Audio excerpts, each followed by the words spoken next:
Everyone. To my far right, Dr. James Malachis. To my right, Dr. Howard Zucker, Melissa DeRosa, Secretary to the Governor, Robert Mejica, Budget Director, Numbers Maven Extraordinaire. Overall, the numbers continue to go up. We're still on our way up the mountain. The number of testing has increased. I'm very proud of this. More you test, the more negative, more positives. I understand that, but the more you test, the more good you're doing. The number of tested is up 15,000, 220,000 total people now tested. Positive cases are up to 7,900. Total cases 83,712. Down to one county that now doesn't have a COVID case. That's what you're going to see going all across the nation. Well, we're a rural area. We're not going to get it. Oh, really? Go visit upstate New York if you want to talk about rural areas. We have rural areas, and just the way it's gone through rural New York, it will go through rural America. Total numbers, 83,000 tested positive, 12,000 people currently hospitalized. That's up 1,200 people, 3,000 people in ICU, 6,000 patients discharged. That's up 1,167.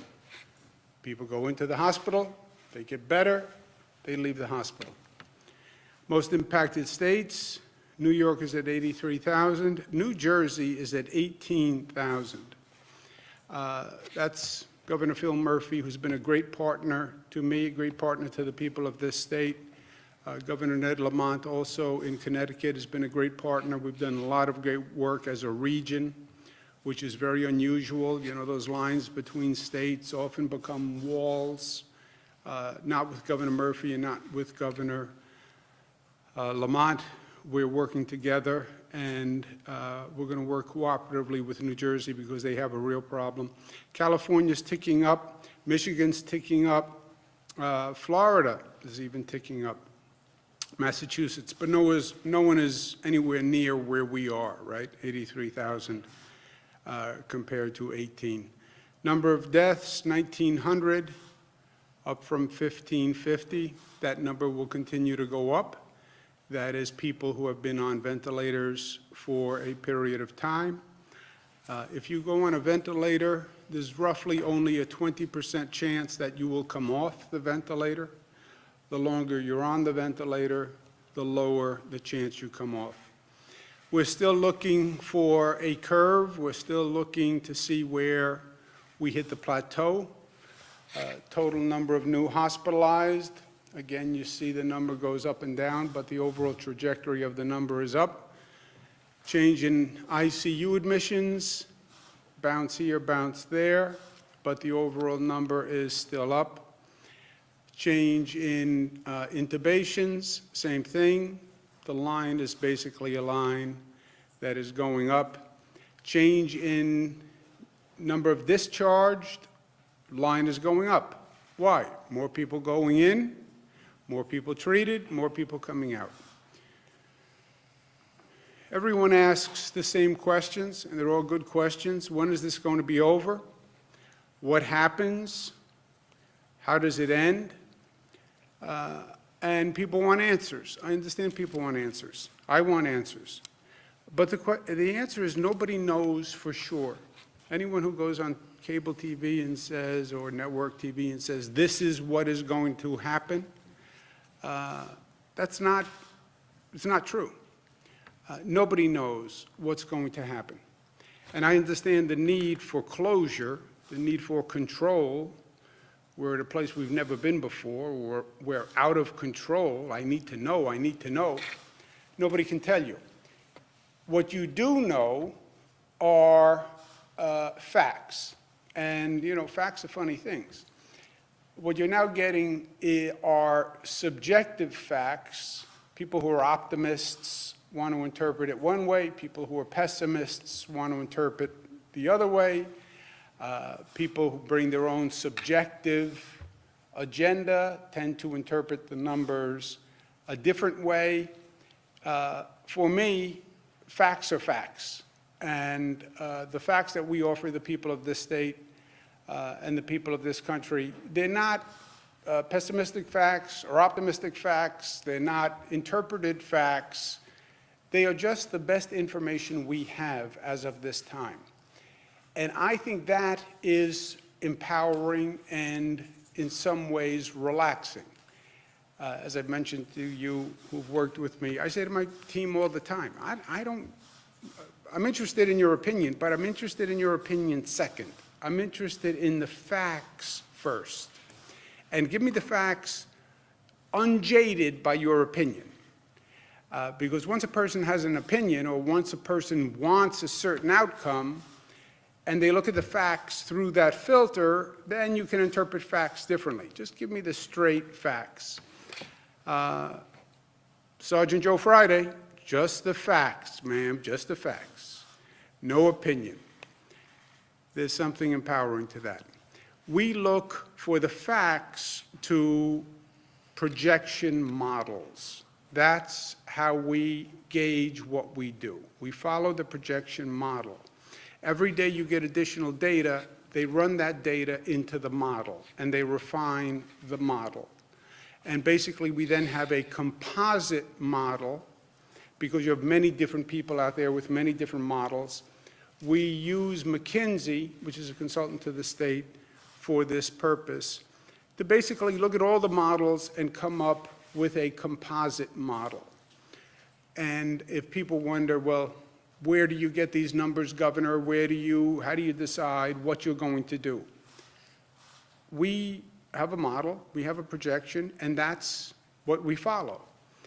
The current model, and the model, by the way, even more maddening, the model changes the more data that comes in, because they started with assumptions and presumptions. And then the more data that comes in either affirms or discounts their presumptions that they started with. So they refine the model over time, and the model changes, and the numbers change. But what we're looking at now is the apex, top of the curve, roughly at the end of April, which means another month of this. The apex, the recent number is you could need 110,000 COVID beds. What does that mean? Beds for COVID people, as opposed to other people who are in the hospitals for other reasons. 37,000 ventilators. That is our current model.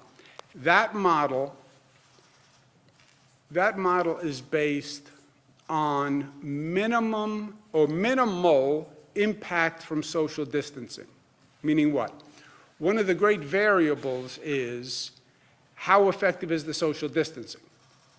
Are people doing it? Are they complying with it?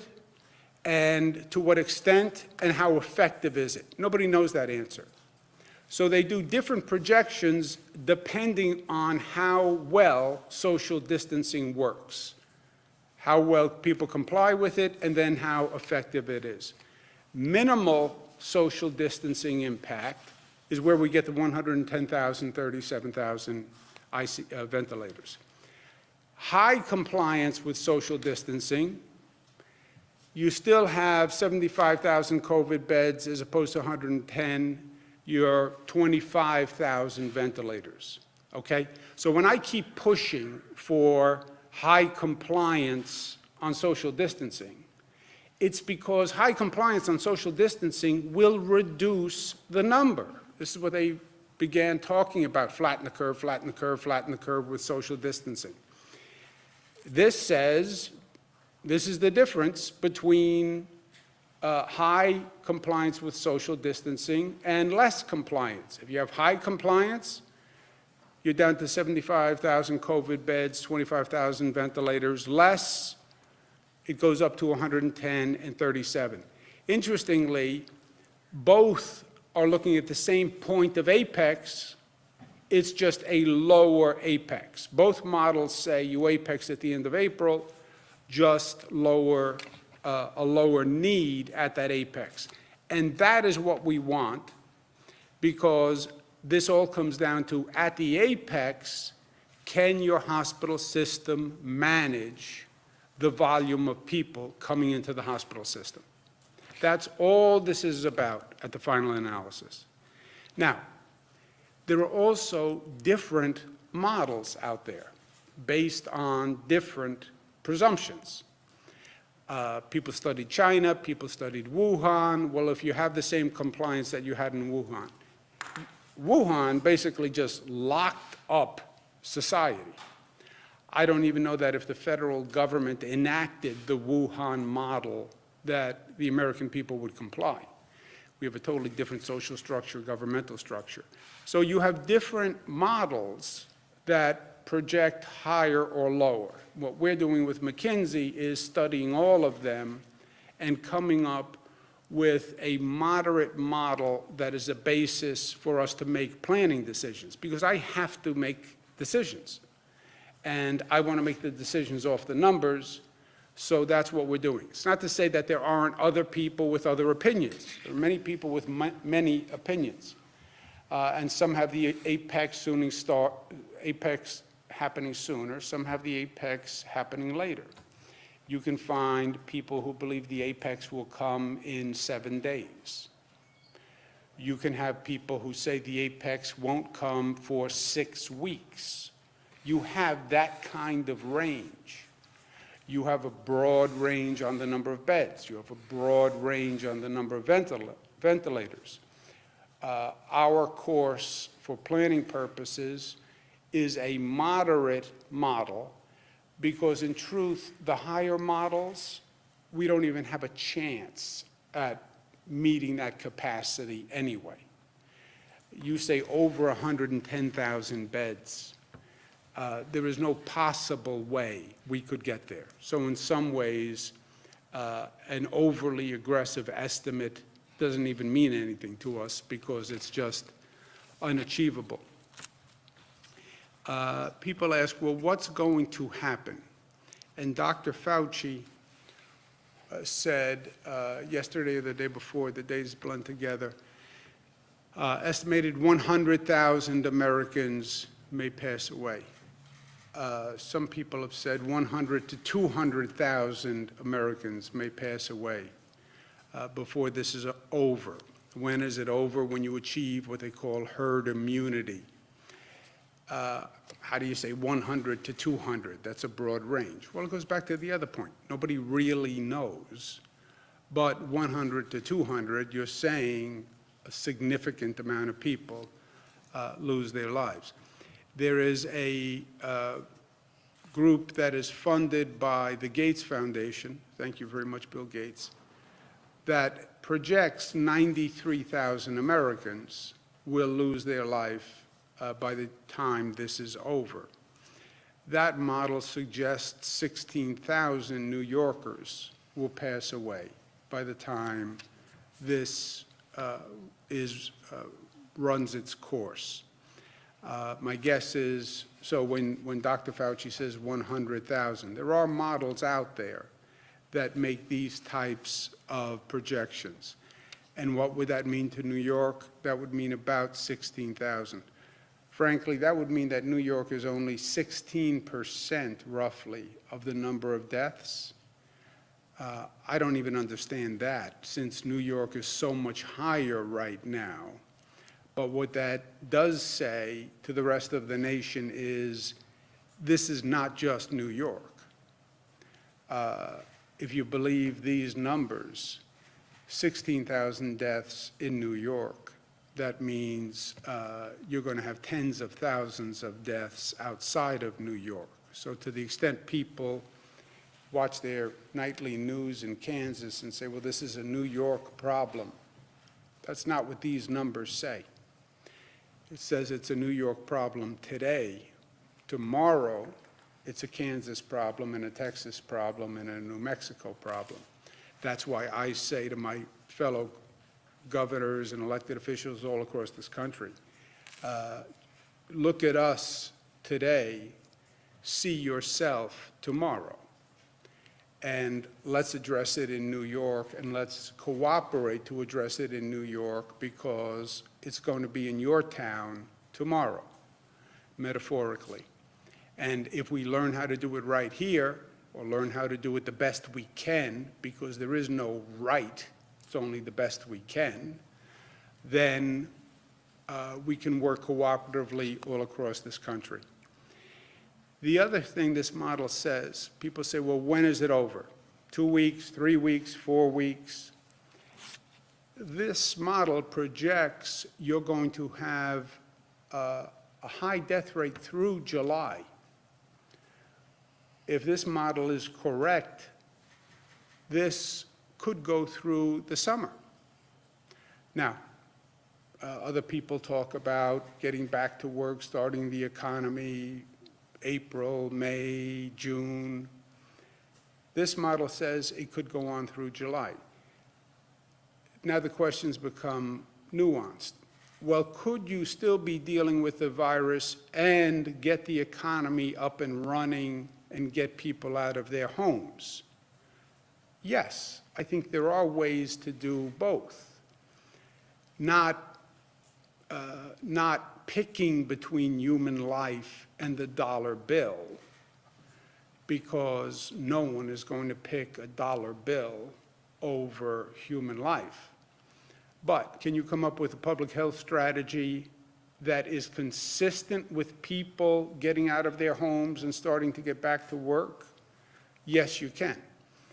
My opinion is the best way to do that is to come up with a rapid testing procedure where people can test, they know who's positive, they know who's negative, and they know who can go back to work and come up with a test quickly, and they're starting, that is readily available, that people can do at home, so you can take the test, know where you are, and we can start ending this terrible situation that we're in. Also, you come up with testing and rapid testing. Not only do you get up and get the economy running, you end the anxiety.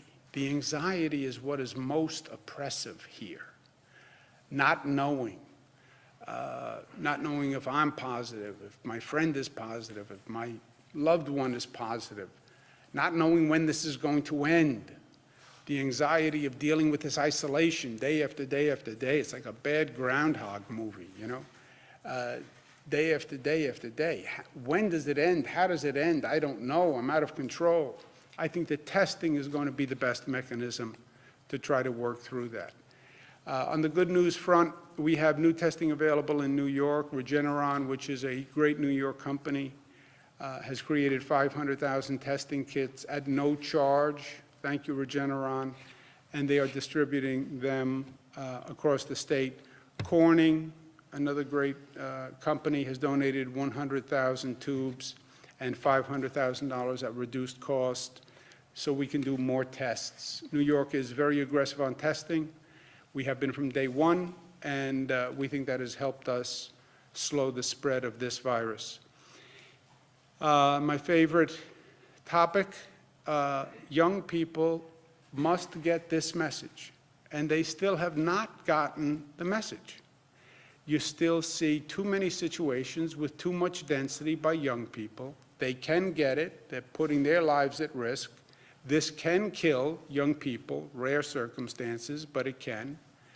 But you get infected, you give it to someone else. So think about somebody else. And I've said this 100 different ways. The compliance is still not where it should be. You saw the models on the differential in the compliance versus major compliance and minor compliance. So we're going to take more dramatic actions. We are going to close down the New York City playgrounds. I've talked about this for weeks. I warned people that if they didn't stop the density and the games in the playgrounds, you can't play basketball. You can't come in contact with each other. That we would close the playgrounds. I've spoken to Speaker Johnson from New York City, who feels very strongly about this, who did from day one.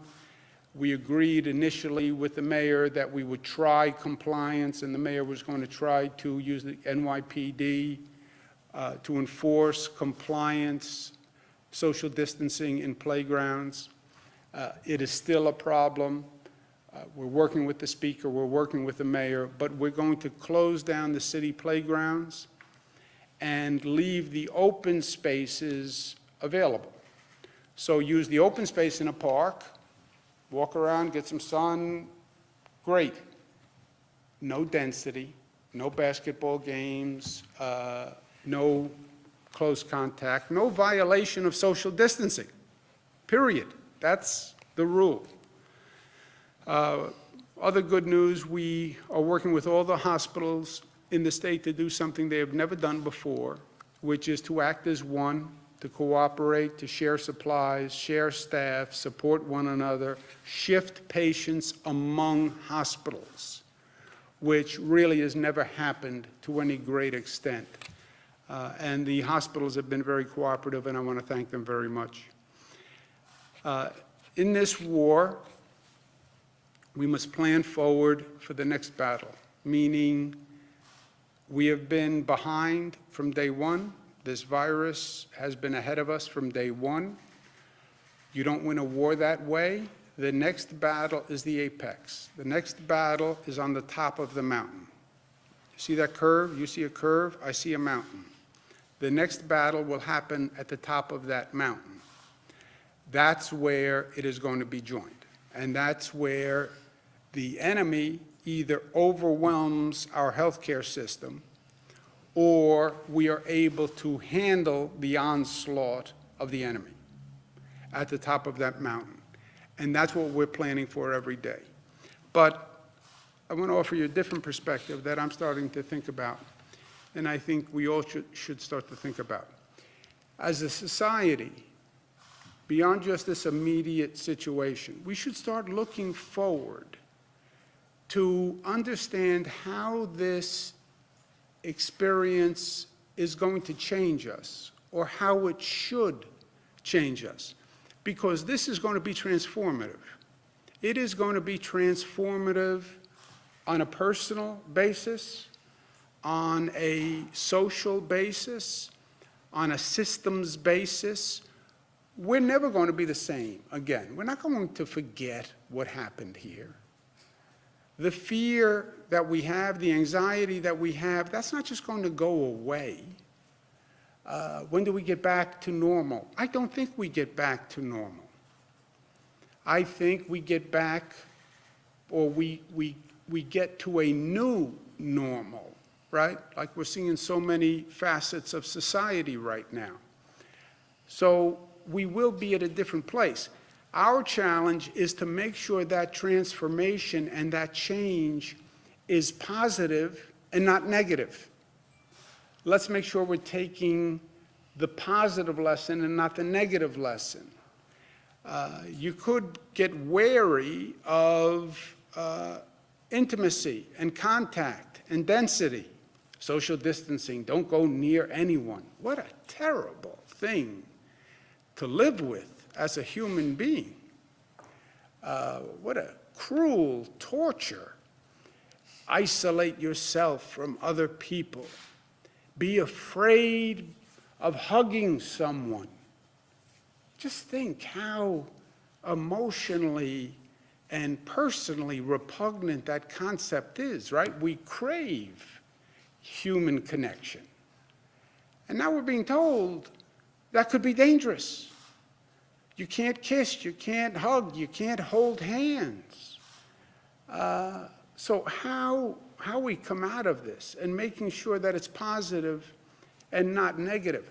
How do we learn from this, and how do we grow from this, right? Society